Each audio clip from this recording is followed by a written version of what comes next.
Jovan, Buha! Buha! Yo,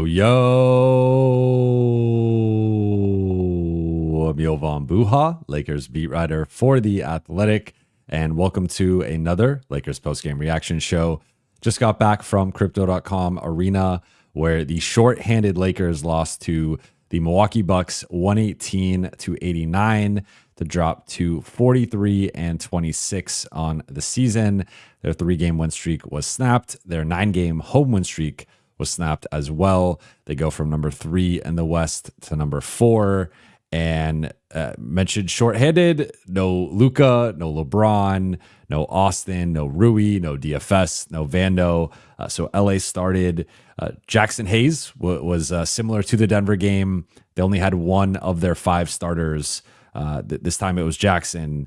But Jackson, Markieff Morris, Dalton Connect, Jordan Goodwin, and Gabe Vincent what was the starting lineup tonight. So Luka got ruled out by ESPN earlier in the day, and then it seemed to be trending toward DFS and Vando being out as well. So the Lakers chose to prioritize health and getting a little bit of rest and recovery with this grueling 6-game in an 8-day stretch here. And they basically punted this game. On a personal note, this was my favorite game of the season because my son, my wife, and my parents were at the game. So I wanted to give a couple quick shout outs. One to LF Coin and Darian, King Petty, the pettiest LA.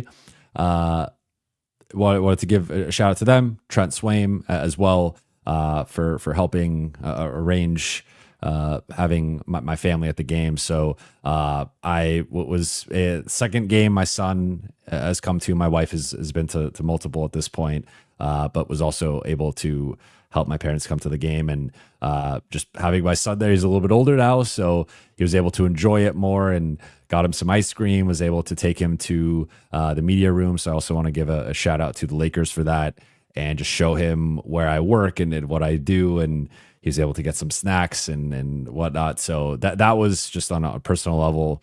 It made this game a lot more enjoyable. And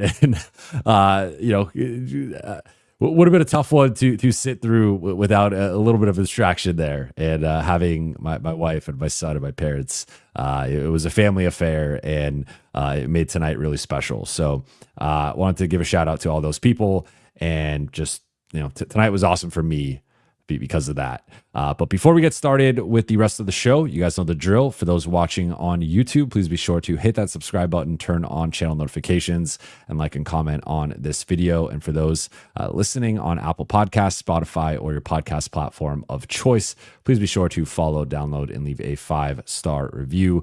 Shout out to the late night gang. I see we got Connor, Charlie, Team Hiatus, Madison, Jake from State Farm, Braden, one Peruvian guy, Lucky, Big Baby, Michael, Kevin Cambridge, Emiliano, Glenn, Bloodhound, Ashwin, Antonio, Ali, CP, Cardcorn, Alice. Shout out to everybody. So overarching thought for me on tonight's game is LA survived the 6 games in 8-day stretch. And as I covered yesterday and I've been covering for the last couple of weeks, this is the toughest stretch any team will have this season objectively. It was already going to be a tough stretch because the Lakers, before the Spurs game was added, they still had this consecutive weeks of a Denver-Milwaukee back-to-back. It was actually originally Milwaukee the first game, Denver the second game, but then they had to arrange that or rearrange that because of moving some of the scheduling stuff around due to the postponement. So they then get the Spurs game added.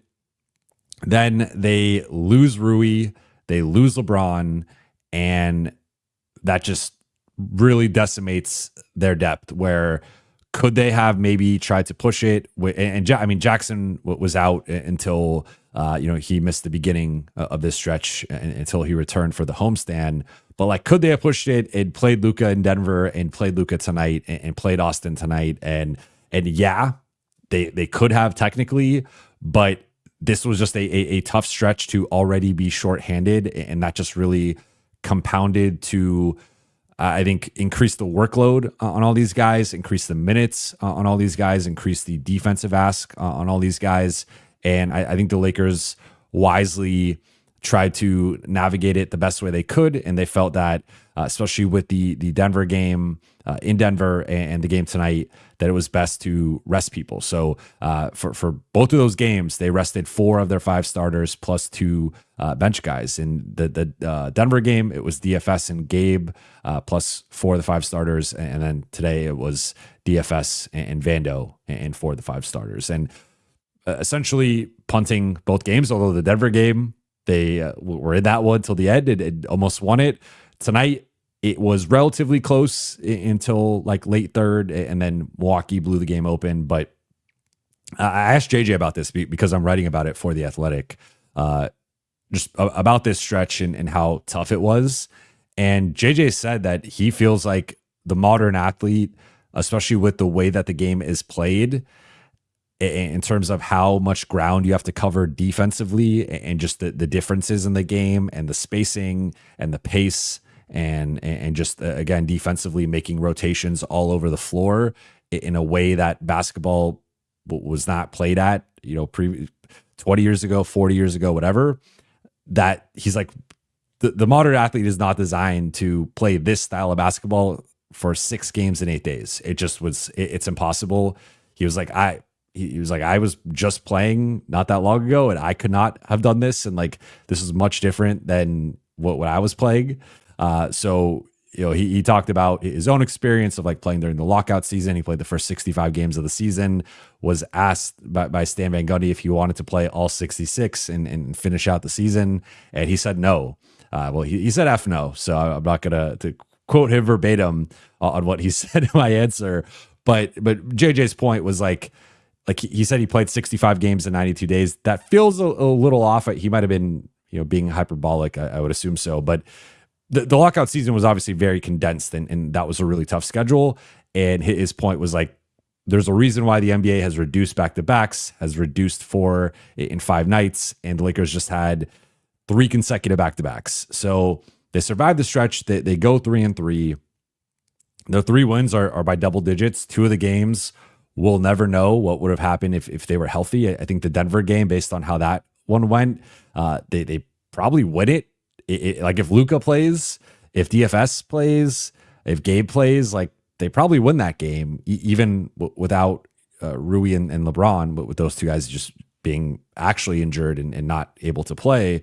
So this could have been a 4-2 or maybe even 5-1 stretch with how this team had been playing when healthy, but that's a what if. We'll never know that. So they go 3-3. They still improve. I mean, they had slid a bit with that East Coast road trip, but now they bounce back to number 4 in the West. And I think the key moving forward is continuing to manage some of these injuries, navigating all of this, and just winning as many games as possible and getting the best seed possible. Now that they're beyond this stretch, the schedule gets more manageable in terms of just like not as many back-to-backs, right? Obviously, they still got OKC twice. They got Houston twice, Memphis, Golden State. So some tough games remaining on their schedule, but they are through what I think is objectively the toughest. Like, I don't even think it is objectively the toughest part of a schedule for any team this season. No team has a stretch of schedule like this because of the postponements and the rescheduling. So LA's through it. They're on the other side, and there were some positives, I think, in general that we could take away from this stretch that could pay dividends down the road. And we'll see ultimately what they can take out of this and what ends up happening, the rest of the way. Notable performers tonight. Have to give a big shout out to Bronny. He played 30 minutes, scored a career high 17 points, had 3 rebounds, 5 assists, a block. 7 to 10 shooting, hit a couple threes, shot a technical free throw. Just an awesome, like far and away Bronny's best game at the NBA level. I'll be touching on him a little bit more, so I'm going to keep it surface level for right now. Dalton had 17 points, 4 rebounds, 3 assists, and a steal, 5 of 14 shooting, 3 of 6 on threes. Alex Len had a sidestep quarter 3, had a tip dunk. He turned back the clock in this one. 10 points, 9 rebounds, 4 fouls. So it was giving some hard fouls out there. Alex Len, I mean, who knew?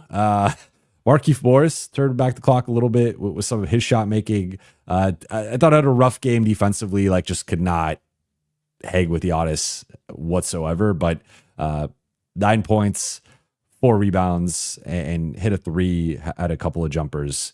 And then otherwise, kind of typical, like Jackson only played 16 minutes. Goody, 8 points, 8 rebounds, 5 assists, 1 steal, 2 blocks. Like he just fills the stat sheet in a lot of important ways. Gabe had 9 points, and that's about it in terms of the notable performers. Stat of the night for me is going to be Bronny's career high 17. And then also Keefe somehow managed to be the only Laker with a positive plus minus tonight. The Lakers were +7 in Keefe's 28 minutes. So in the 20 minutes that Keefe was off the floor, the Lakers were outscored by 36 points. So +7 with Keefe on the floor, -36 with Keefe off the floor. And I think in a game where we're not going to take away much from this game, that there's really like with how much Jordan and Gabe and Dalton and Bronny and Shake were involved offensively, like that's not going to be a thing with this group fully healthy or close to fully healthy. It's not going to be a thing in the playoffs. So we're not going to take away too much from it. But it was like, so I don't really care about any of the other numbers. I just thought it was kind of interesting that Keefe was the one guy who managed a positive plus minus tonight. Then takeaway number 1 is Bronny's career night. So I mentioned it. Bronny had a career high 17 points. I believe the 30 minutes is a career high. I would be surprised if it wasn't. But 7 to 10 shooting. He was a 3-level scorer tonight. He had a couple of nice finishes around the basket. I thought showed some deceleration, like acceleration to get downhill, and then deceleration and some impressive footwork, stopping on a dime and just kind of shaking his defender in the paint. Had that baseline runner right over Brook Lopez, one of the best rim protectors and shot blockers in the league. Hit a couple threes, had that one pull-up 3. Also had a couple of nice, his 5 assists, had the Luka style and LeBron style full court pass to Keefe for the layup, the contested layup in transition. Also had a couple of nice feeds to Dalton coming off ball screening action. So the Bronny conversation has obviously been, it's been what it's been, and it was pretty predictable that there was going to be a lot of attention, a lot of negative attention. But for those who are strictly judging him for his merits on the basketball court, which is what that's how I think he should be judged, there has been real improvement.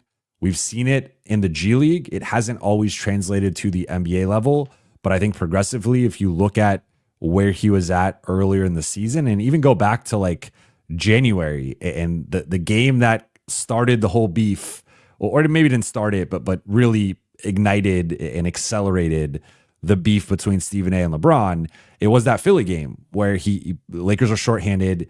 He plays in the first quarter, has a really rough first quarter, doesn't look like he belongs out there. And that is what led to Stephen A making the comments that he did about LeBron and being a father and whatnot.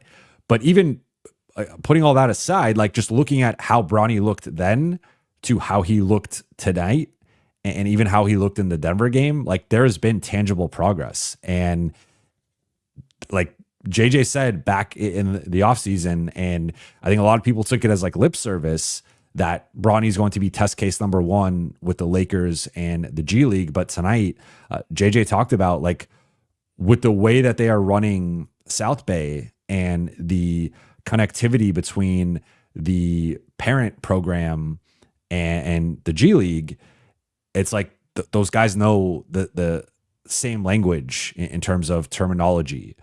They know the offense, they know the defense, and it's made it a relatively seamless process in terms of going down to the G League, being called up by the Lakers. And we've seen it not only with Bronny, but at a different level with Christian Coloco, Trey Jemison, Jordan Goodwin. I mean, Jordan Goodwin's a different case study altogether, but Quincy, like he hasn't really popped at the NBA level, but I think you've just seen like the Lakers, those guys come in and they look prepared. And I don't think that was the case last season. I don't think that was the case a couple years ago. So I think the scouting department, the player development, and the G League and just how all those things have functioned, I think has been at a higher level than the past in terms of everyone being on the same page and just making sure that these guys are developing in a certain way. So I think Bronny's been an example of that, and he has just looked more comfortable, more confident. I think you have seen more of his bag. And sure, Milwaukee didn't have Dame tonight, although that's a guy that I think defensively like hurts you in terms of Milwaukee's defense. But they blew this game out late third and early fourth. But like Bronny was doing a lot of his scoring like in the competitive or relatively competitive portions of this game. So I mean, Milwaukee's not a good defensive team, or technically they are, but I think they're above average in terms of defensive rating. But like a bulk of that is because of the front court and just their size and Giannis and Brook Lopez. It's not because of their perimeter defense. So certainly this was like an easier matchup from that perspective. But I think Bronny deserves credit for tuning out a lot of the noise, continuing to just put his head down and work on his game. And I don't like this. Again, I try to be careful whenever talking about this because it's just such a thorny subject. But if we are just judging it from a basketball perspective, he is better now than he was 2 months ago. He is better now than he was 4 months ago. And that's what you want to see from a young player. And now in terms of becoming like a rotation player down the road and like what his ceiling is, I think those are conversations for a different day. But I think tonight was a showcase for like this dude, like, yeah. And you can look at the plus minus. I'm sure there'll be some skeptics or naysayers pointing out the plus minus. Like, yes, he was part of the out there during that second half slaughter, but I don't think it's fair to like put that on him. So I think a lot of growth and just a lot of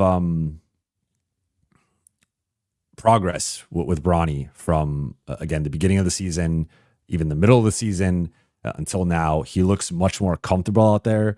And based on where he was not that long ago, I think that in and of itself is like a success with this. Now, again, what does he become and what does that look like and what is his trajectory and what is his ultimate role with the Lakers or with potentially another team? Like, that's a, to be determined at a later date. But I think for tonight, it should be celebrated, like just the growth of his game.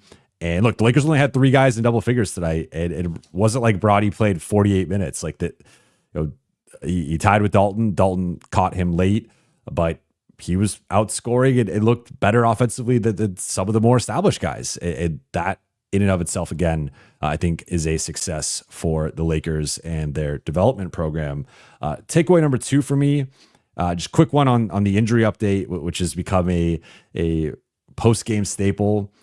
So JJ said that in general, most of these guys are kind of day-to-day, that most of these guys are banged up in terms of Luka, Austin, DFS, Vando, that like the group has really been hit hard by the injury bug. But the promising update here is that he said he is hopeful that LeBron and Rui are able to play Saturday against Chicago. So if the Lakers, like if it took them punting a couple games to get everybody right, I think it could end up being worth it down the road. And if they could get everyone back by Saturday or even like early next week on their road trip, that to me is enough time to really start the ramp up process of shortening the rotation, getting into more of a playoff rotation, getting more reps with Luka and LeBron and Austin within the new offensive ecosystem, and just like their new supporting cast around them in some of those bench lineups. Luka, LeBron, and Austin together. Obviously, the starters. I think like the top 8, top 9. So we'll see if like JJ has been saying that they've been day to day for like 5 straight games. So it's been a long day to day. I think between the two, Rui seems to be the one that's trending more toward playing at this point. Ultimately, we'll have an idea tomorrow. They'll have the injury report, but them being hopeful at least is, that seems to be at least questionable maybe, and then might be a game time decision. But I think them trending toward returning soon is a positive sign and it's a noteworthy development. And then takeaway number 3 is going to be standings watch. So I want to pull up Tankathon and just look at it for a second because I think this is all very important. So I'm going to share my screen here for those on YouTube. Remaining strength of schedule. According to this, the Lakers still have the 3rd toughest schedule. Phoenix has far and away the toughest. Utah's right there at number 2. It is West heavy at the top of these rankings. But looking at LA's primary competition, Memphis has the 8th toughest schedule. Houston has the 10th. Denver has the 12th. Golden State has the 14th. And Minnesota is all the way down there at 26. So I think Minnesota and Golden State, it's more so if like they could try to catch the Lakers. I believe after tonight, Golden State's 2.5 games behind the Lakers in the standings, but still 3 back in the loss column. And if we look at it, I'll share the standings page as well here. Looking at it, so OKC is locked up the 1 seed. It's done. Houston's right there, 46 and 25. Denver, that's 46, right? My vision's bad. No, 45 and 25. Okay. 44 and 26 for Denver, 43 and 26 for LA, 43 and 27 for Memphis. Quickly looking at remaining home games and road games. Houston's played 36 home games, so they got 5 more home games left, 8 more road games. Denver has 7 more home games and 5 more road games. Lakers have 5 more home games and 8 more road games. And then Memphis is at 5 more home games, 7 more road games. All these teams are so jumbled together. It's probably going to take until the final day or final couple days of the regular season to really determine the standings. But we are at the point of the season where every game matters. I think it's time to be monitoring what's happening with the other teams. Steph Curry injured his pelvis tonight in kind of a freak accident play and seemed to be in a lot of pain. And I don't quite know yet if the diagnosis is out in terms of how long he's potentially going to miss, or maybe it's just a short-term thing and not that serious, but seemed to be in a lot of pain in seeing the clip and the aftermath of it. So I think that's a factor, that Golden State and Minnesota were 2 teams nipping at the Lakers' heels. And then it's just going to be Denver's been resting Jokic and Murray. I don't think that's going to continue. Memphis has been sliding a bit as they've dealt with some injuries. And then Houston has been one of the hottest teams in the league. If not, I think they currently have the longest They got the 8-game win streak. That's the longest in the league right now. So Houston's the hottest team in the league. Seems like with them having a little bit of an easier schedule, they might be the tentative favorite for the 2 seed, but LA plays them twice and they can dictate that, especially if they win both. Like that puts them like they win the tiebreaker, or I believe should win the tiebreaker, and then it depends on who division and all that stuff. But regardless, this is the time of the season to be monitoring this. So I just wanted to kind of make that a nightly staple. But with all that said, let's get into the Q&A. First one from Shabugan. Thank you for the super chat. Streets are saying Bronny and Rui are back Saturday. I don't know that for sure, but that is the way that it's been trending. Like I was asked, I did a athletic pod yesterday, and they tried to tie me down to to commit or try to get me to commit to a date for both. And I said for Rui, like 50-50 for Saturday, but kind of trending more towards Saturday. And I said Bron less than 50-50 in terms of playing Saturday, but if not Saturday, most likely early next week. So I'm still trending that way for both of these guys. Maybe a little bit more optimism for Bron playing Saturday. But if I had to guess, I would guess Rui's back, and then Bron might be like a game time decision and like a true game time decision. But I saw the video of him warming up. He looked pretty good, and he was going like full speed up and down the court. And so maybe Bron's good, and maybe he can go Saturday. I think it would be important and good for this group to have him back for Saturday. But of course, you don't want to just rush him back, especially for a game that you should be able to win without him. Luis, thank you for the super chat. Thoughts on how the Lakers will build around LeBron when Luka retires? Oh man, I like this one. Just go trade for the next star that no one knows is available. I think that's the best path forward for the Lakers in that case. But in all seriousness, it's ridiculous what this dude has done at age 40, year 22. I got that right. I finally did not botch the wording with that. LeBron is, again, I think it's going to be interesting to see how they build around these two for the rest of the season in terms of just like what that looks like. And it was looking pretty good, and it felt like they were finally, like they had hit a certain rhythm. And then unfortunately LeBron, they were on an 8-game win streak. LeBron went down, but I think whenever he comes back, they're going to pick up where they left off and go into the postseason with some real momentum. The Snow, thank you for the super chat. Who's your first choice to face in the playoffs? Well, assuming that, like, I assume you mean this in like a realistic sense, because of course, if I'm the Suds, the Mavericks, if they're banged up, but like they're not gonna have Kyrie regardless. So even if they have the giant front court, I just don't think they have enough like top end talent in shot making there. Portland, if they get into the play-in.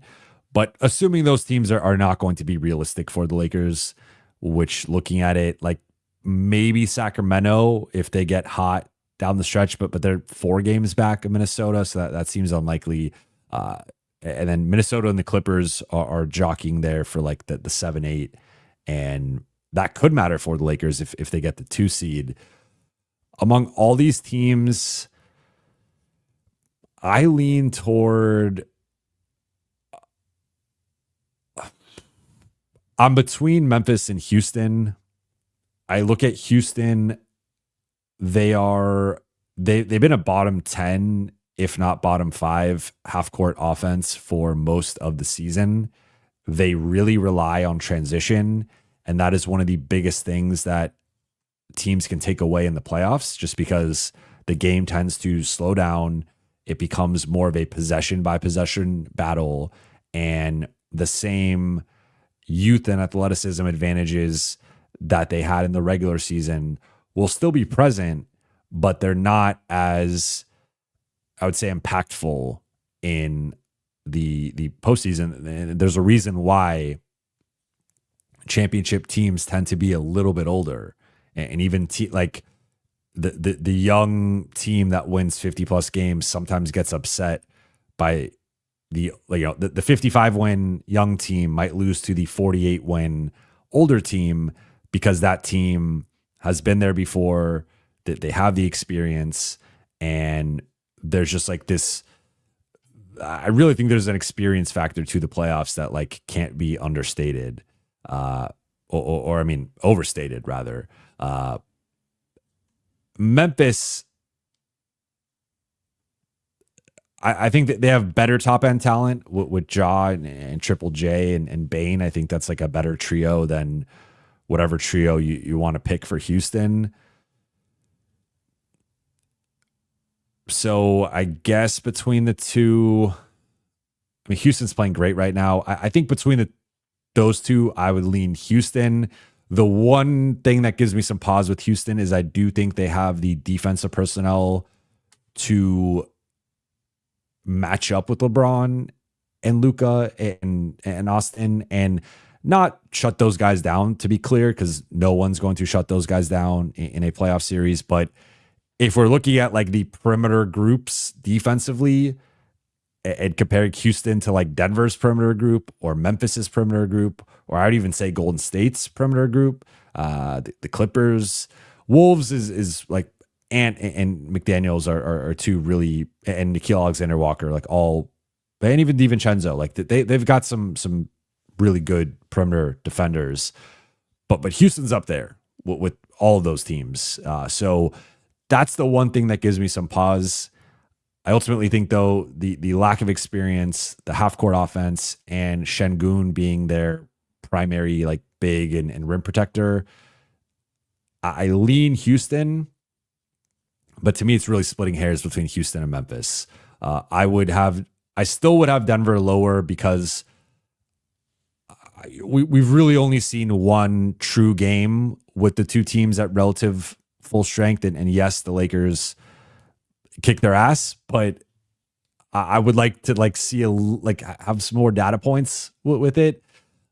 And I would pick the Lakers over the Nuggets, to be clear. I just think Denver is better than Houston and Memphis, and it was probably a harder matchup. Golden State's been playing well, and that's another one I want to see. The Clippers are probably in that conversation too with Memphis and Houston. Playoff Kawhi, Ty Lue, like I want to give them a certain level of respect that I don't quite think like Memphis and Houston are at the same level. Again, based on some of the youth and inexperience, though Memphis has more playoff experience than Houston. So it's tough. I mean, honestly, all of these teams are good. All of these teams, you could sell me on being like a 50+ win team and winning a round without home court advantage. Like if Golden State beats Denver or Houston or Memphis in round one as a 6 seed, like I wouldn't be surprised.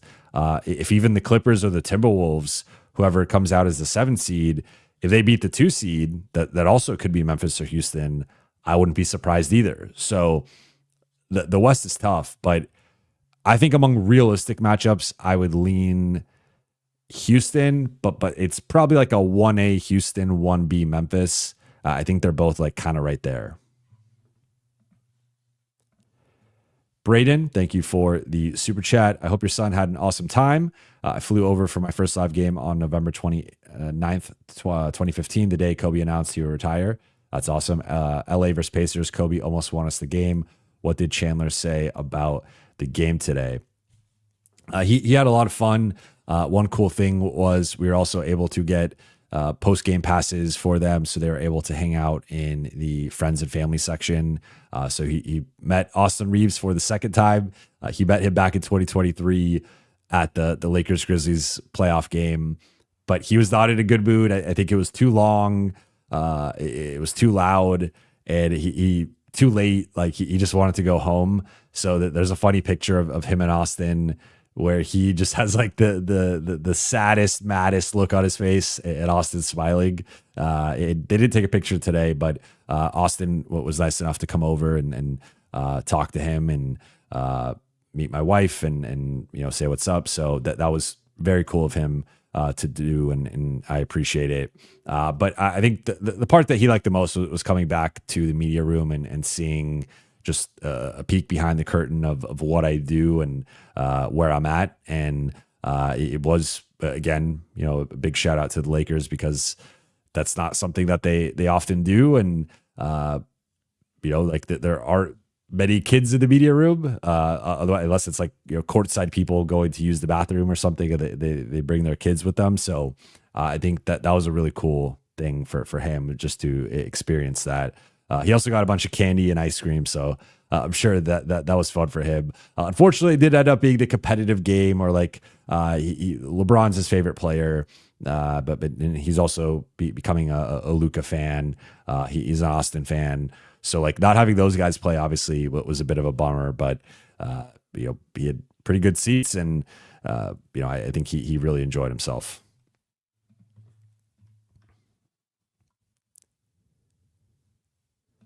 Kevin Cambridge, W organization, W Chandler, and W Reaves.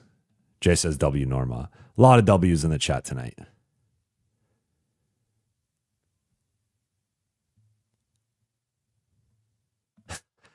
Jay, will Chandler be taller than Barron? It's a good question. I think he's going to be pretty tall, because I am 6'5", and his mom is about 6'1", so I think he could be like 6'7", 6'8". We'll see. He's pretty tall for his age. Alvin, question, Jovan, love your recaps. When are you going to put together the Lakers reporter beat /beat writer roundtable? I've been on this. The slight holdup has been the McMenamin side, because he has to get approval to do any outside ESPN media. Though I know he did Sliwa's show. I think that was like a shorter 15, 20-minute thing, and this would probably be closer to like 45 to an hour. So I got to get on him about it more, but I've already had Dan and Kobe, each on the show respectively. So those two are down to do it, and I think I could get them kind of whenever. It's Dave is the final one, but at a minimum, maybe we just do us three, and if Dave can't do it, like I still think that would be fun to kind of share some of the beat writer behind the scenes stuff, maybe some superlatives for each person. We can do some voting, get it a little messy. I think that would be fun.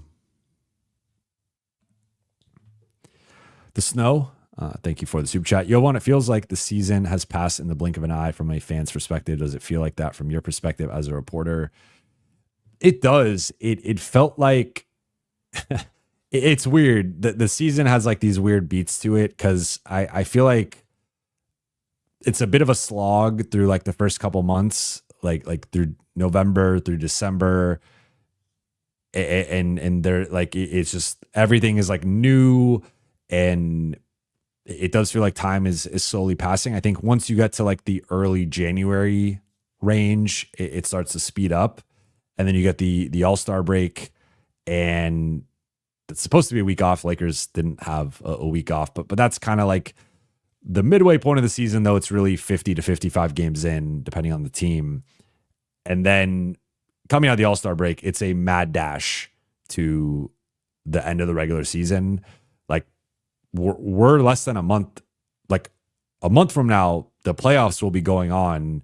We'll be like midway through round one or like game 3-ish range. So that's just to show you, like, within the next 30 days, it's going to be the end of the regular season, the play-in tournament, and a couple games at least into each first round series. So it's flying by.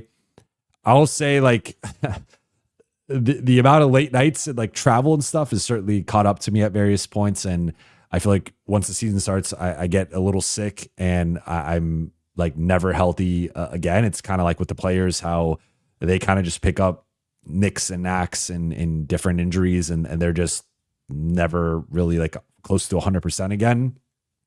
So I would say like it kind of, I think it's depended on like the week, on like the Luka trade. Like that was like kind of, time was frozen for me because I was doing so much and not sleeping, and I was like working for like, felt like 72 hours straight, and so that was kind of a wild time. So I think it really depends on like what's going on, but certainly the past, like I would say close to like the past month has just been flying by, and it feels like the games are just passing, and we're getting there. So I'm excited for the playoffs. I think this will be a fun postseason. I think this is the best real shot the Lakers have had probably since 2020, honestly. Like 2021, they were going to be the 7th seed, so that was always going to be, I still think they could have made the finals and won a second title, but like long odds as a 7 seed historically.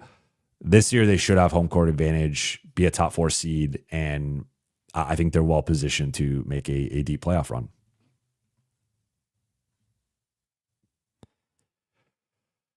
C2 cents, Buha, how's your bracket? I actually did not do a bracket this year. I've been so busy that like I've not really paid attention. And even in the past, when I've not paid attention, I've still decided to do the bracket. But I was just like, I just feel like it's a waste of money for me. And so I got asked to do like 3 different brackets, and I just decided not to do it. Jay, Jovan went live like 20 days in a row when the Luka trade went down. Yeah, I mean, it was great for the channel. It was great for the content. It has been great. Like the numbers have been just going up and up. So that was a fun part of it. Colby, did you see the new Severance episode? It was very good in my opinion. I have not seen it yet, so please no spoilers.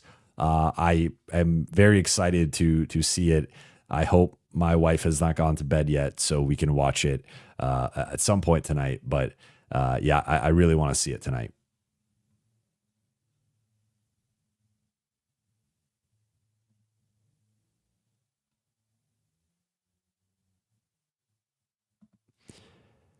Calvin Booth, what's up, Calvin? Yovo, do you think Bronny gets meaningful playoff minutes against Shea? I do not, but I appreciate the enthusiasm.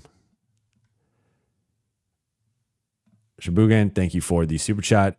Should also consider getting Claire DeLune from The Guardian involved in that Lakers writer roundtable you're planning. That is a good note. So the one thing or the one distinction here is I was planning to do it with the 4 beat writers. That there are 4 of us who go to basically every game. I think we're all going to end up at like 70 plus games this season. So like, because there are several reporters who are at basically every home game, which includes Claire, but the beat writers are the ones who like, for example, I've talked about like when LeBron breaks a scoring record, they bring us on the floor, or Michael Cooper, his jersey ceremony, they bring us on the floor, Kobe ceremony, different things. So there's a little bit of a delineation there. But I would like to bring her on the show again. I had her on, I want to say a couple months ago at this point. So definitely want to have her on as a guest. But for that, I was specifically targeting like the 4 of us who basically go to every game, and like those war stories of being on the road and kind of like our little bond as a quartet.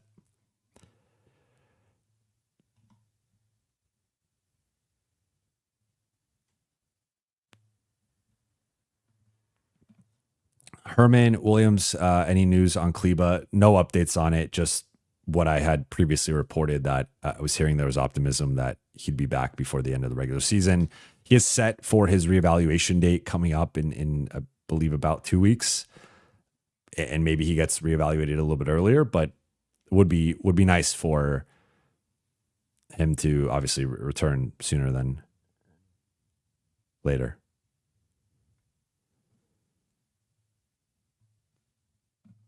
Kevin Cambridge, Streets need a Lakers writers and reporters scrimmage game. That would be fun. I think I would do pretty well, depending on who's in it. If we get Jordan from Swish Cultures in there, he's like 6'10", so that's going to be tough. But I think otherwise, I would do pretty well.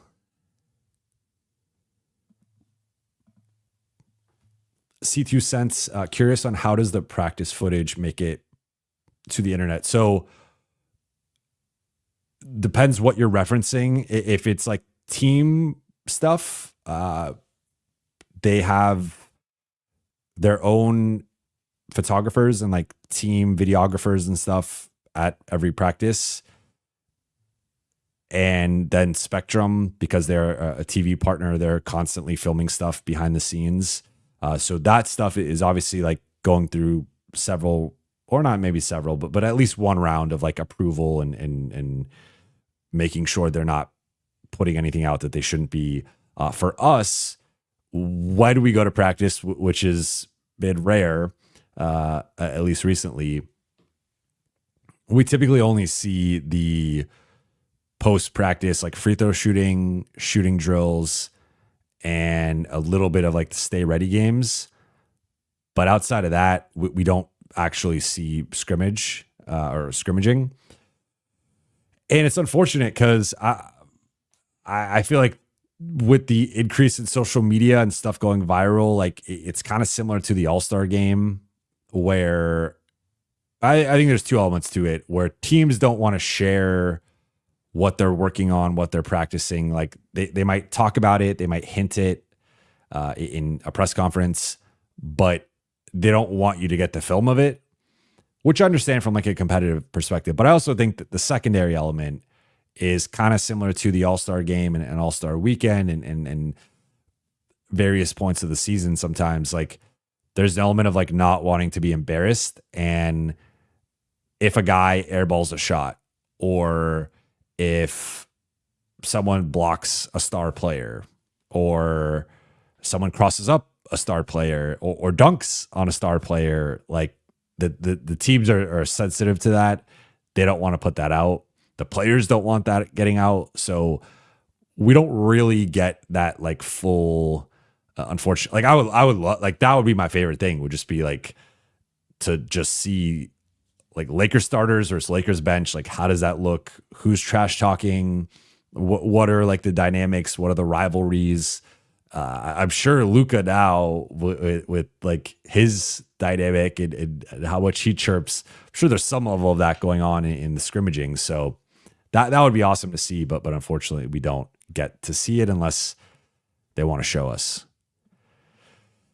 Ken Carter, Jovan, what advice would you give to young beats on things they're signing up for if they want the beat writing life?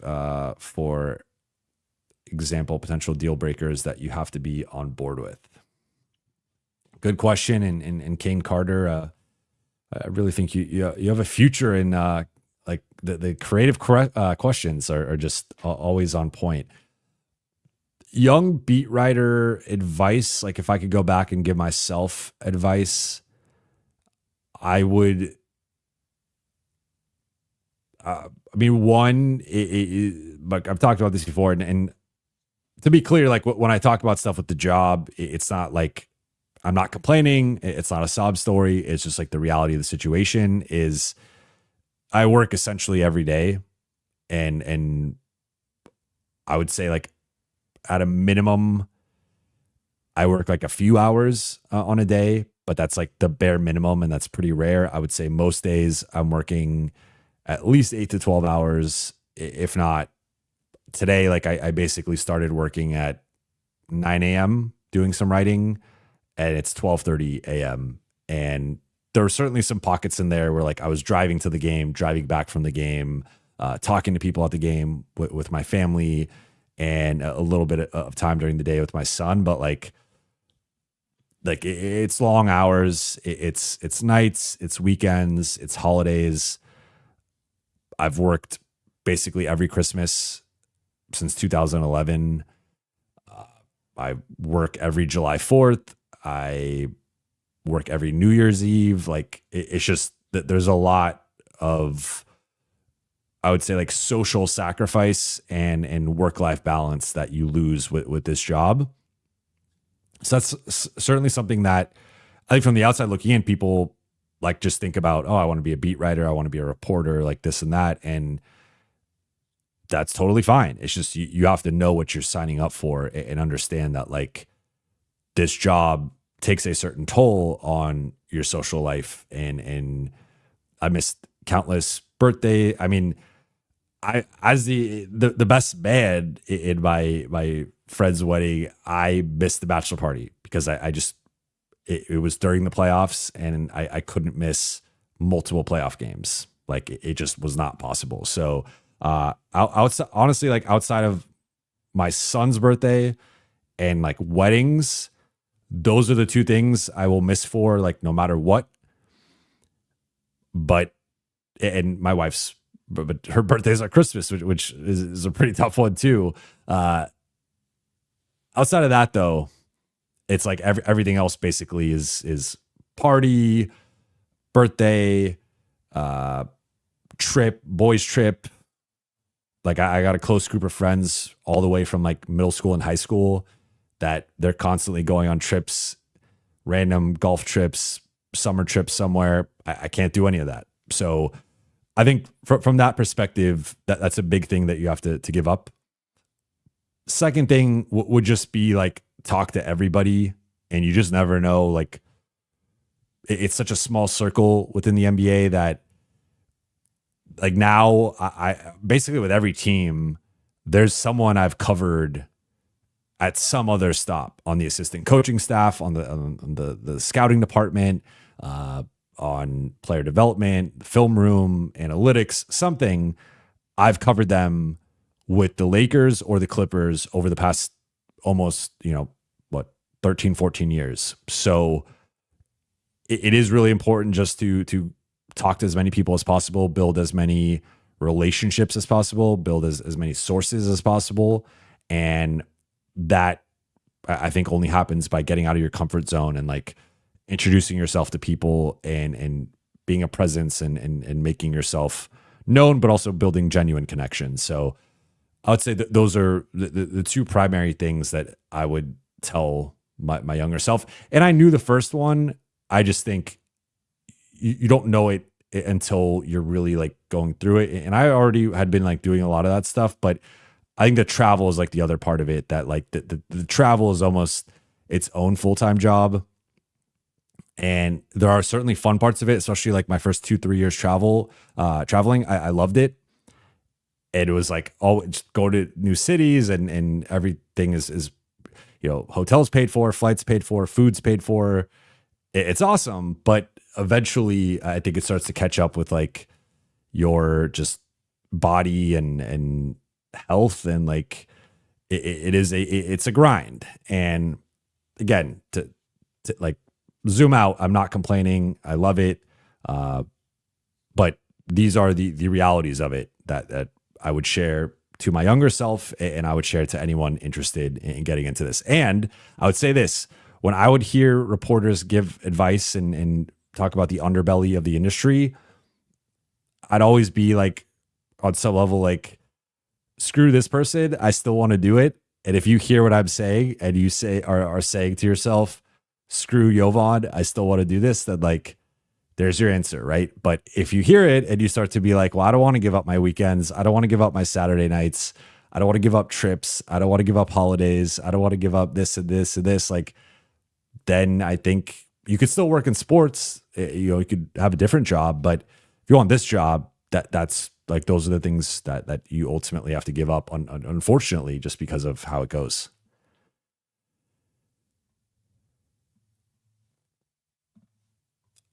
Tali Khalifa, who is your reporter starting five? That's a good one. I know Chris Haynes is up there. Rob Mahoney is actually, I haven't played with him in a long time, but like Rob Mahoney he's pretty tall. He's like 6'4", 6'5". McMenamin's got a good jumper. I'll give it to him. I'm trying to think. I don't have like a great. I mean, if we're putting Jordan from Swish Cultures in the mix, like he's definitely got to be there for playing basketball at a very high level. I'm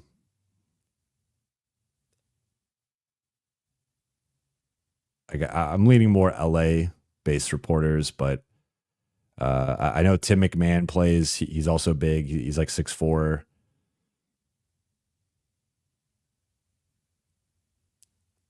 That, yeah, I don't think there's many other LA people I would put in the mix off the top of my head. I have to think about it more, but I mean, like obviously I could go to like X players, but that's a different level of it. I mean, look, I've seen Shams' jumper, so I'll throw Shams in there too.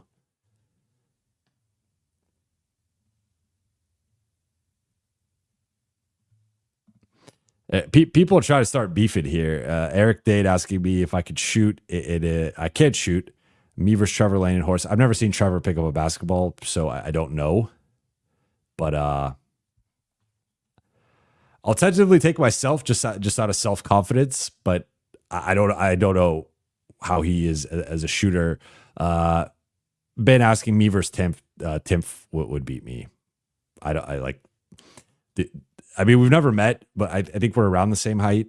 I think he's 6'5", 6'6", but I think he's a bit stronger and more athletic than me. So I'll give it to Timph. Mario, great show. I have an idea for a guest. Rachel Nichols would be a great guest. She seems to be very in demand these days. I'd love to have her on. Next time I see her at a game, I'll bring up this comment.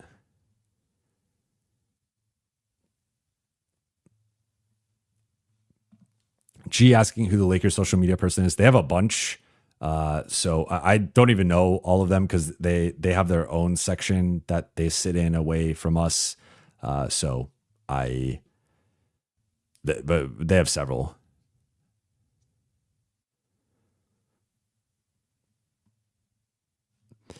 Britain, did y'all see the footage of when Cam was cooking D'Lo and Christie?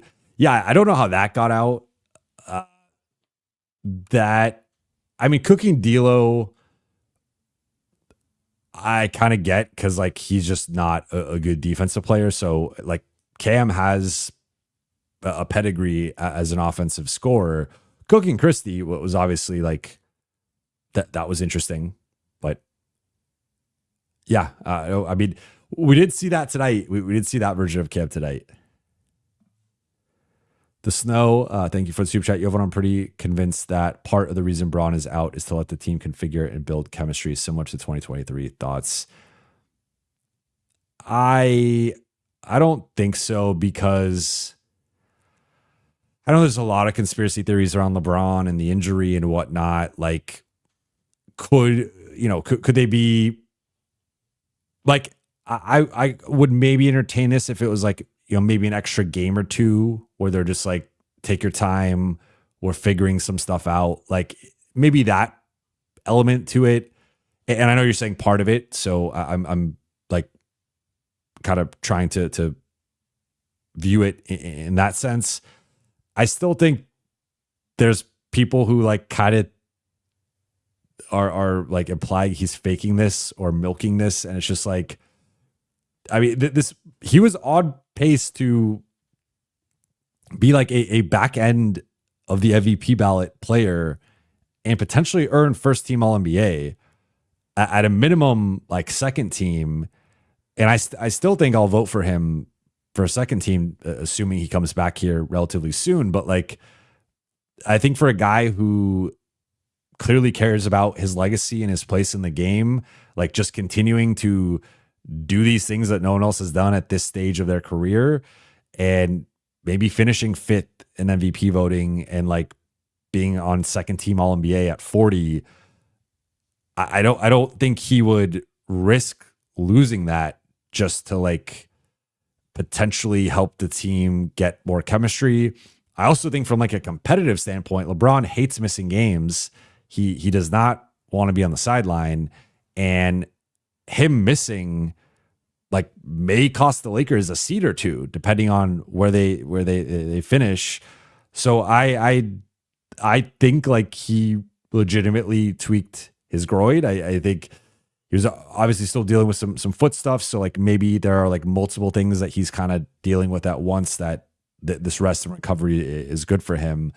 But I don't buy the kind of some of the conspiracy stuff with why he's been out or why he's been out so long. I don't. But I would say that's when I did my silver linings episode or reaction to this injury, I said that was like one of the things that I think could be a benefit. So I think we've seen some of that, especially like it really put a jetpack on Austin's back and kind of threw him into the fire to take even another step as a scorer and playmaker. I think Luka has continued to look more comfortable, though I think that just has more to do with time.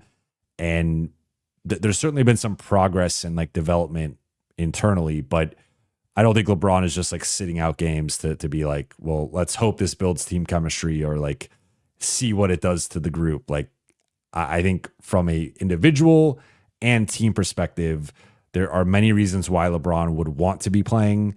And I don't believe that.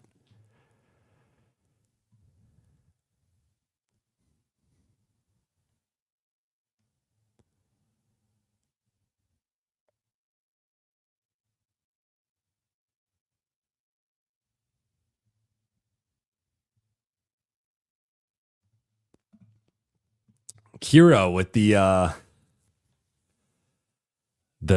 hard hitting question here. Would you consider doing podcast YouTube full time? I would. And I've thought about that. So certainly something I've considered, and we'll see. Jay says, claim yourself as top 5, my man. I'll throw myself in there, but so I see Timph, like Timph, I don't consider a reporter. I consider him an analyst, and he's great at it, and he's one of the best in the business. So if we're saying like basketball media, that's a different conversation. I was thinking like reporters and people who are at the games and reporting on the games. So there's a little bit of a distinction there, but certainly if we're just saying basketball media, Timph is he might be the best. Like he's in that conversation.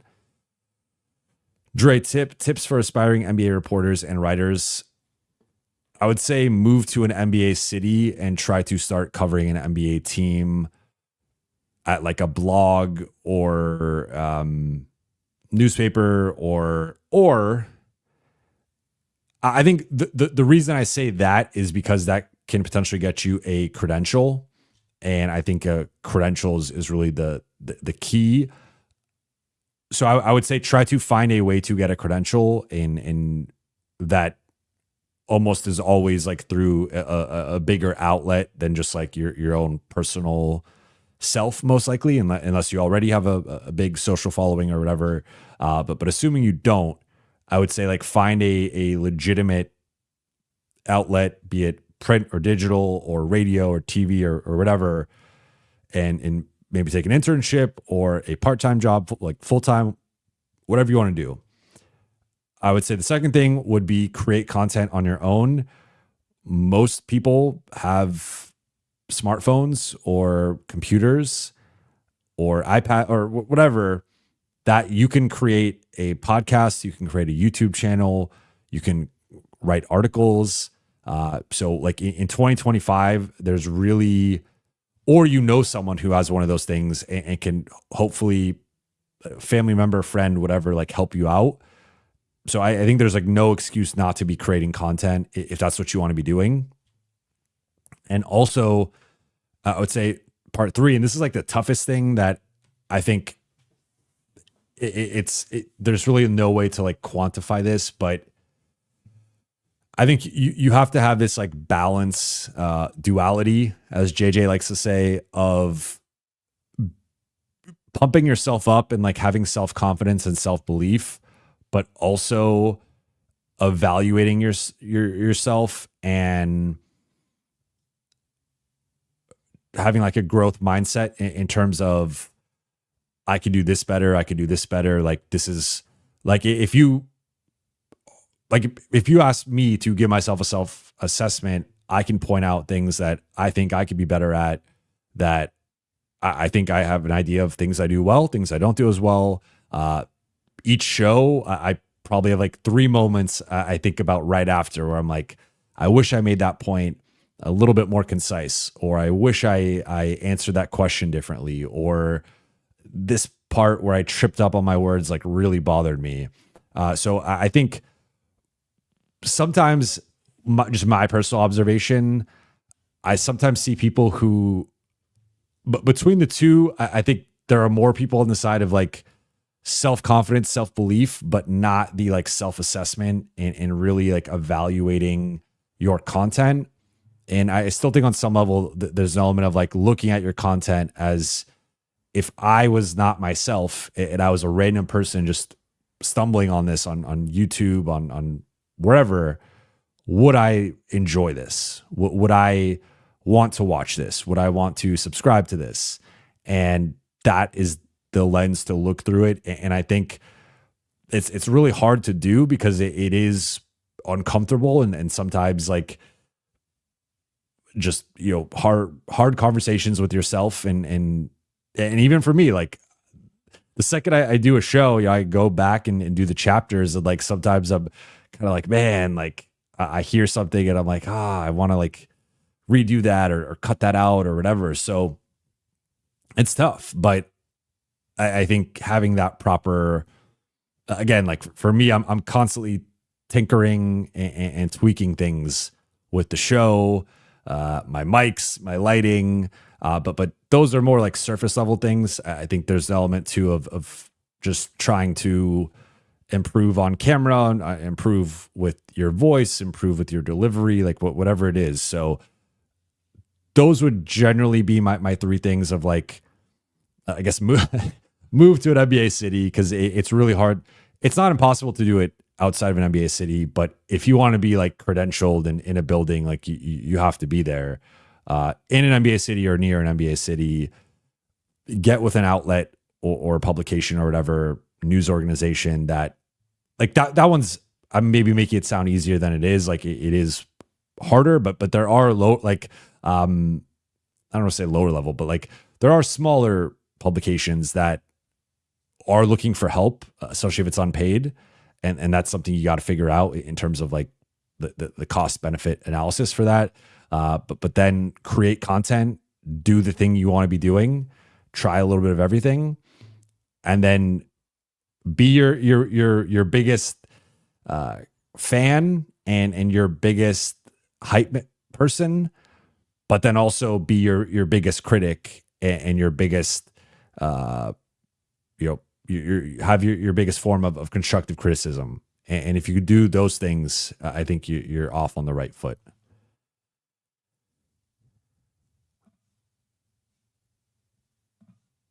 Roel, would you ever go on the All NBA podcast with Legler? I would love to. I want Legler on my show. That's something I'm working on. All right, catching up here. King Carter Jovan, did you cover JJ when he was a Clipper? Yes, I did. But I don't know if he remembers me. Lou Chavez, what up, late night gang? What up?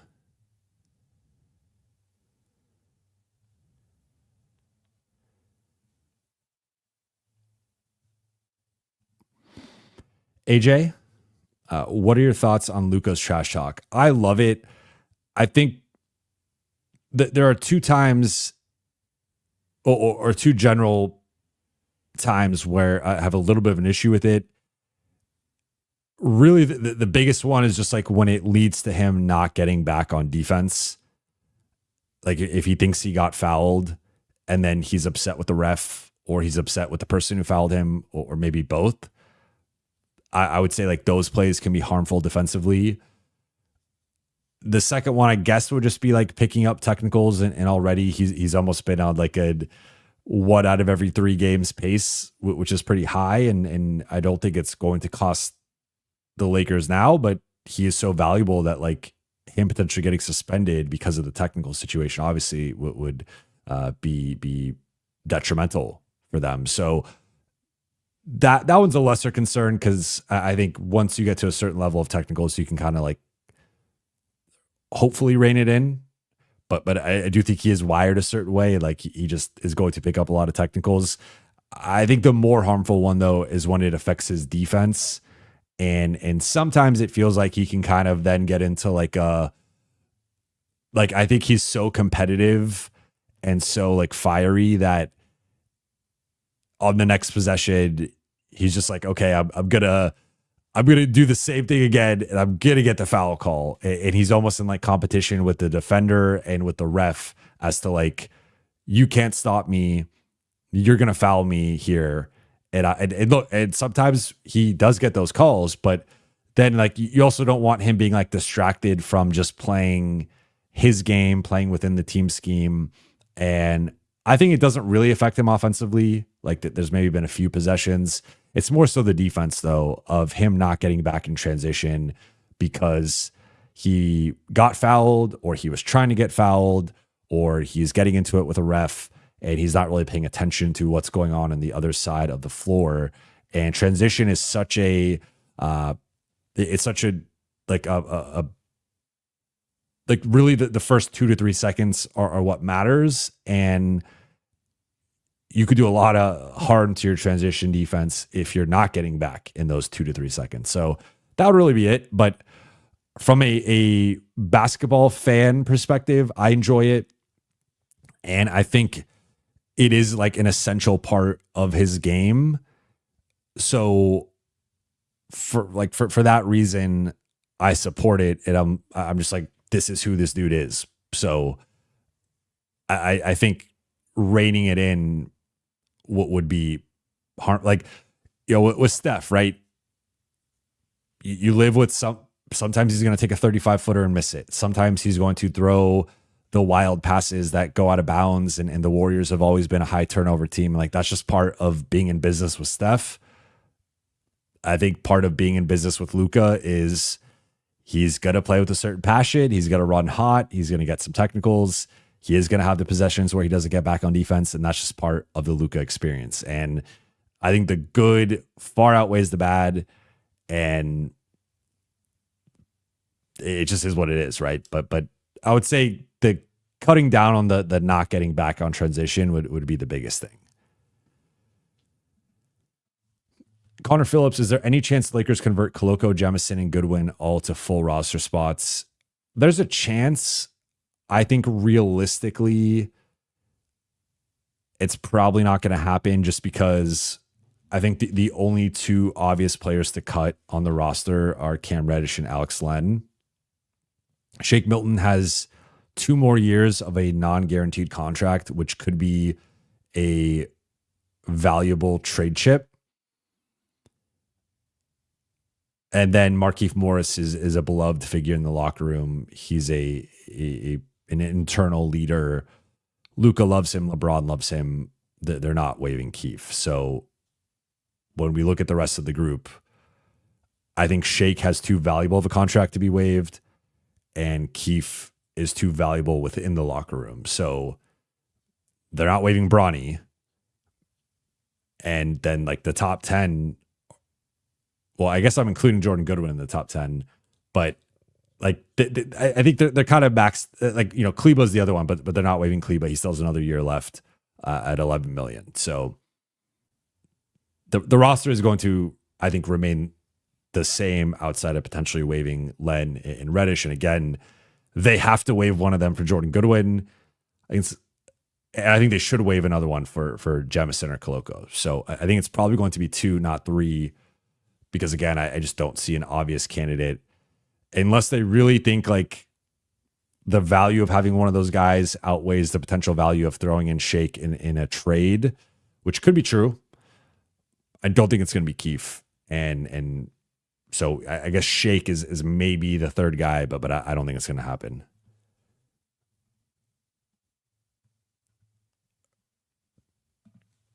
Emiliano, is there any concern with Vando in the groin? I would say a little concern just with Vando's injury history. He is amassed quite, I don't think people I know he took a lot of flack the last couple of years, and having double foot surgery and stuff like that's tough. But if you just look at the totality of Vando's career, even going back to like his high school days, he's had a lot of injuries.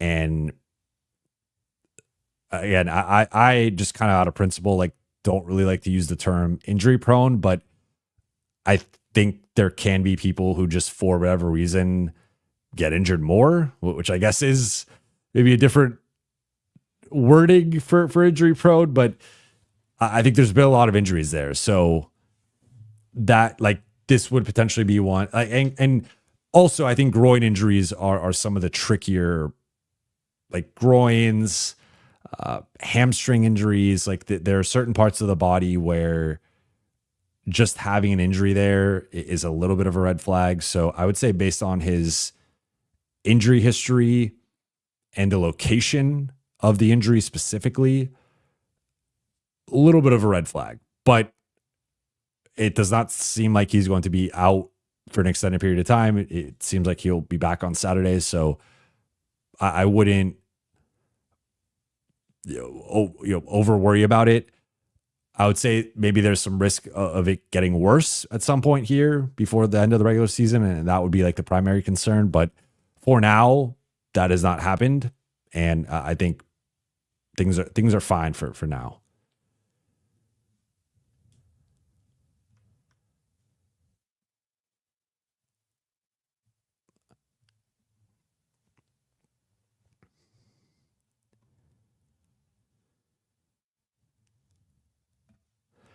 Eric, Jovan, what if Kleba comes back for the playoffs? Would he be a playoff rotation piece?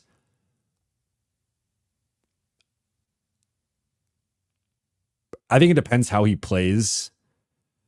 I think you can make a case for him as like battling Dalton for the 10th man spot. He has history with Luka and DFS and Greg St. Jean. He is a versatile, switchable big who I think would fit in the Lakers defensive system. He is a stretch 4/5 who has not shot the ball well this year. I think he's like mid 20s in terms of 3-point percentage, but historically talked about this, like in the playoffs, I think 3 of his 4 playoff appearances, he shot above 40% on threes. So he's got the playoff track record. He's played in big games. I just don't know if he has enough time to get up to speed. Not everybody is LeBron, who could just come back and look like himself. And having foot surgery and being out for 8 to 10 weeks, depending on how long he's potentially out for, that's just tough. And then returning end of the season, new team, new offense, new system, new coaching staff, new teammates, all that stuff. Like, those are very difficult circumstances for a player to just be thrown into. So if he exceeds expectations, I still think 10th man at best is like probably the best realistic outcome. Worst is just, he's not really ready and he just doesn't play. But I think the starting 5 plus DFS, Gabe, Vando, Goodwin, like those are 9 guys I feel pretty good about playing in a playoff series. And then Dalton is the 10th guy who I think, depending on the matchup, depending on how he's shooting, depending on how that team is equipped to target him, those are factors that I would weigh in terms of Dalton potentially getting a shot or like where he is in a certain series. Like if you need more offense, certainly looking at Dalton compared to DFS, Gabe, Vando, Goodwin, like he's the guy out of those other 4 guys that can get the hottest, that could come in, make 3 or 4 threes and like swing a game, swing a quarter. So I think that top 10 is pretty much set. Then looking at 11 to 15, I'm assuming, let's just say here, Cam is waived. So Jordan gets his spot, and then Len is waived and it's Koloko or Jemison. Like those guys are Goodwin's in the top 10, but Koloko Jefferson's maybe like the 11th guy.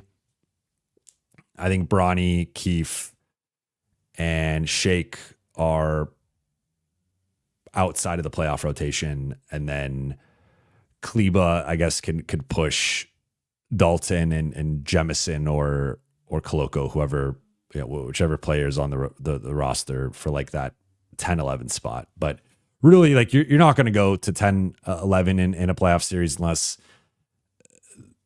there's foul trouble, injuries, really tough matchup. So maybe they're playing. Jokic is getting everybody in foul trouble. Shea's getting everybody in foul trouble. They need to go deeper on the bench.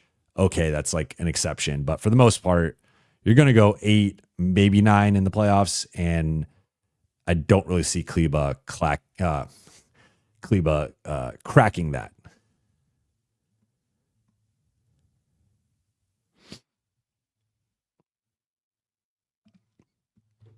Albert Wynn, what does Dalton need to work on this summer offseason? I think the defensive end is the biggest thing.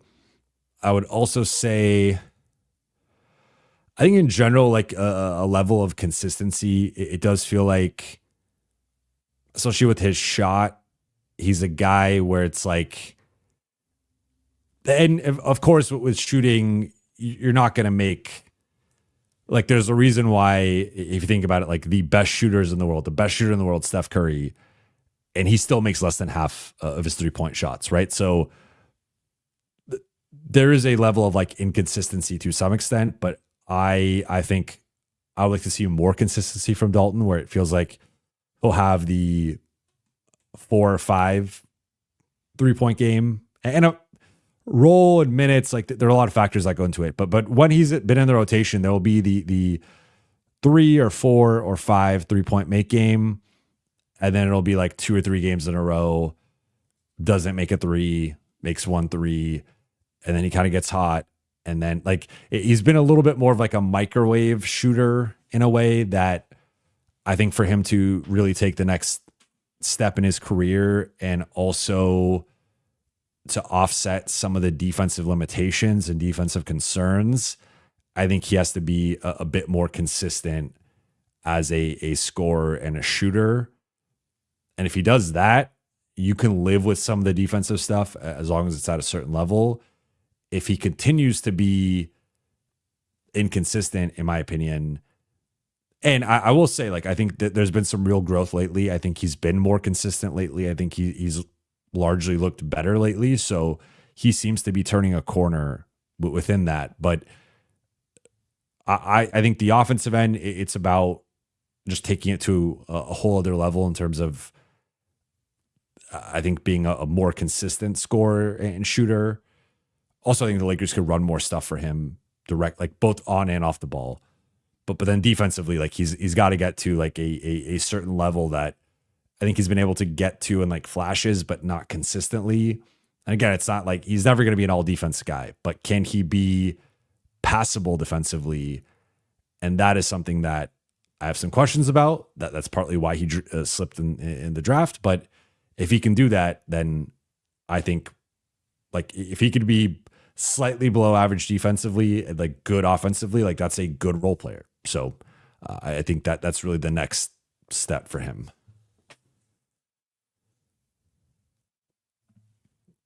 Sonny G, I am a barbecue fan. I do, I'm a big steak and chicken guy. So any variations of those two, I'm on board.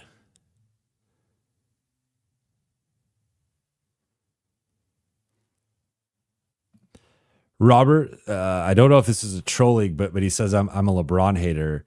I've said I think LeBron is the greatest player of all time, so I'm not, and he's one of my top 3 favorite players of all time. So I'm not really sure how I'm a LeBron hater.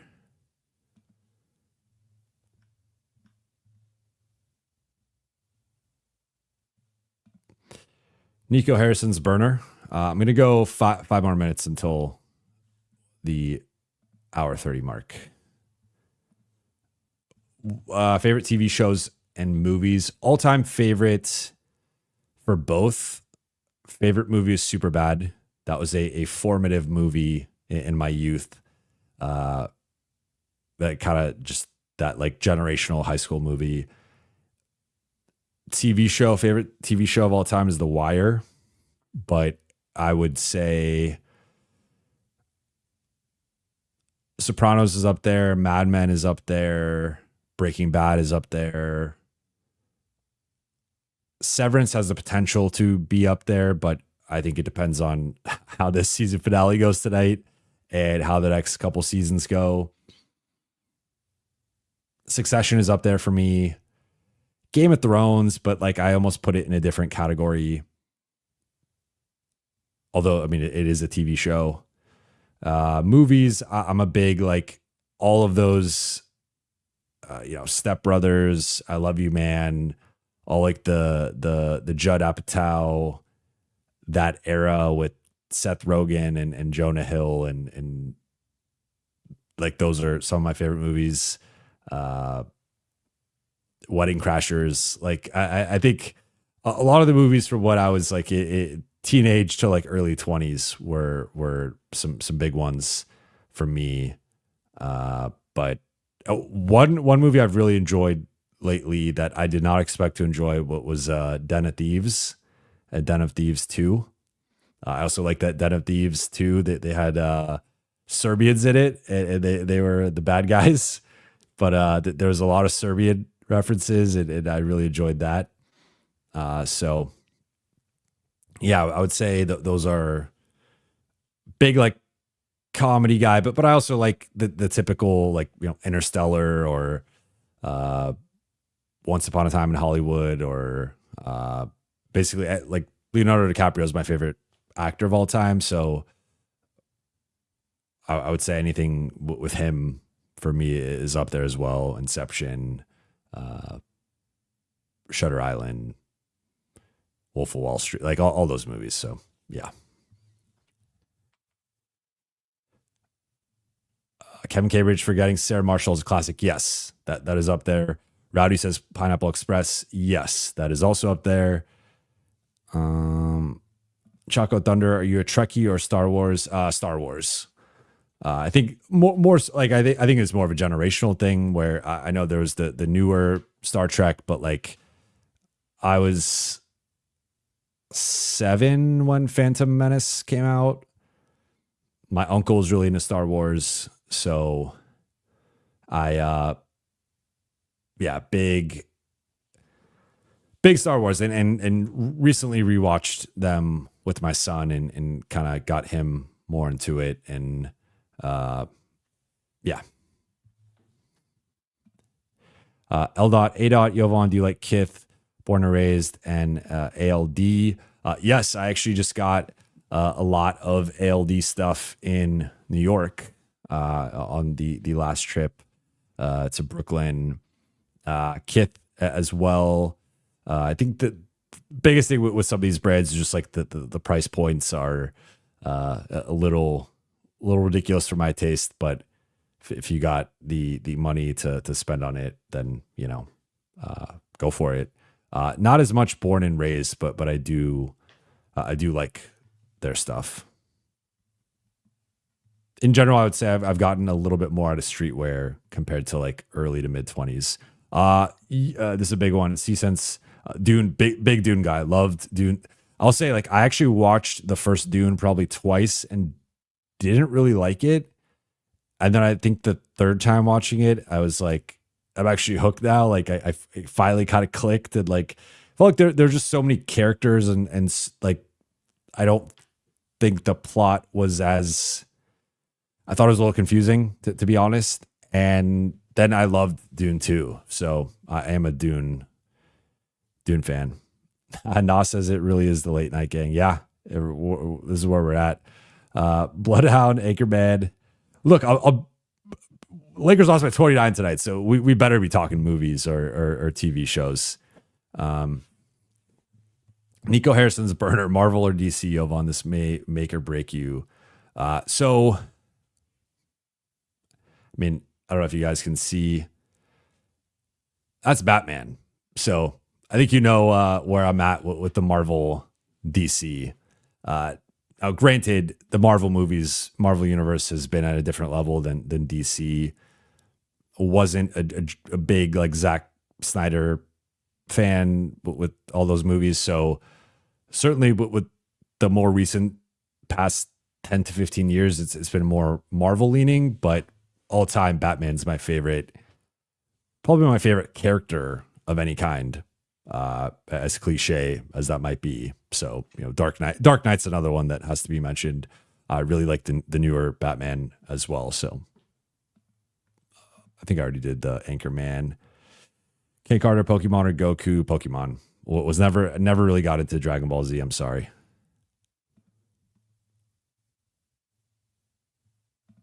L.A. asking if I could get Juju on the pod. That would be fun. I covered what's wild, and this is like, so back when I was at ESPN as an editor, I covered this football event, NFL event in LA for Panini trading cards. And it just so happened to be the 2017 class. So it was like Cooper Kupp, Deshaun Watson. I feel like I typically know this more off the top of my head, but like it was a lot of like that was a pretty good class, and I ended up interviewing Cooper Kupp. I think James Conner was in that class as well. I interviewed Juju and Mac Hollins, and there's some more that I'm blanking on, but that was like it was cool because I was like the only one with that access. Everyone had like their little stations, so I was like kind of going around this event and seeing them do like their little photo shoots and autograph signings and memorabilia signings and stuff, and then getting to kind of like pick off several players to do like a one-on-one interview. So that was a really cool thing, and really the only NFL thing I've ever done. But Juju, we connected over being SC alums. Think Charlie, we still need that New York vlog. It's actually done. I haven't done the voiceover for it yet, but I was planning on doing it tomorrow. James Cook, how many more losses can the Lakers take this year to be a success? I think the year's a success, honestly, like almost no matter what. I think they got 13 games left. I mean, I think they should try to win at least 50, but maybe 52, 53. I mean, I would say if they somehow finish under 50 wins, like it's a bit of a disaster to like the end of the season, but I would still say it's like a pretty good year. Again, I think for them, it's more so about the playoffs. Like if they're the 6th seed and they win 48 games, but they like win the title or go to the conference finals, then like I would still say that's a pretty good or successful year. So I'm going to judge them more on the playoffs than like regular season, but I think anything 50 and above is in my opinion a success, just based on like the trade, the injuries, the schedule, all that stuff. I think 50 plus. Keon Park, thanks for the hard work. Be happy and have a great weekend, everyone. Dark Knight all the way.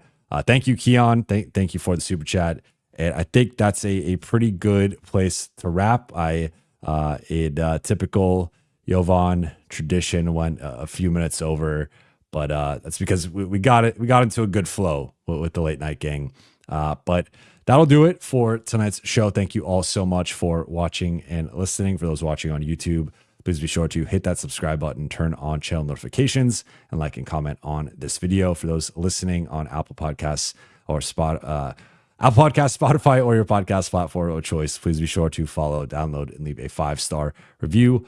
I'll be back tomorrow with Andy Kamenetsky of Locked On Lakers to break down the past week in Lakerland, the 6 games in 8 days stretch, and looking ahead toward the rest of the season. So be on the lookout for that. It should be coming out, I would assume, early to late afternoon Pacific time. So I don't know, 3-4 o'clock tentatively. But yeah, we're recording around 12:30. So be on the lookout for that tomorrow. And then I'll be back obviously after Potentially not. I actually might not be streaming Saturday. I haven't decided yet. But my son is here for the week. He's going to be leaving, so I might take the night off from streaming. But if I do, I promise I'll make it up next week with an extra stream. But we'll see. Anyway, shout out to you all. Shout out to the Late Night Gang. I appreciate you all, and I'll talk to you all tomorrow.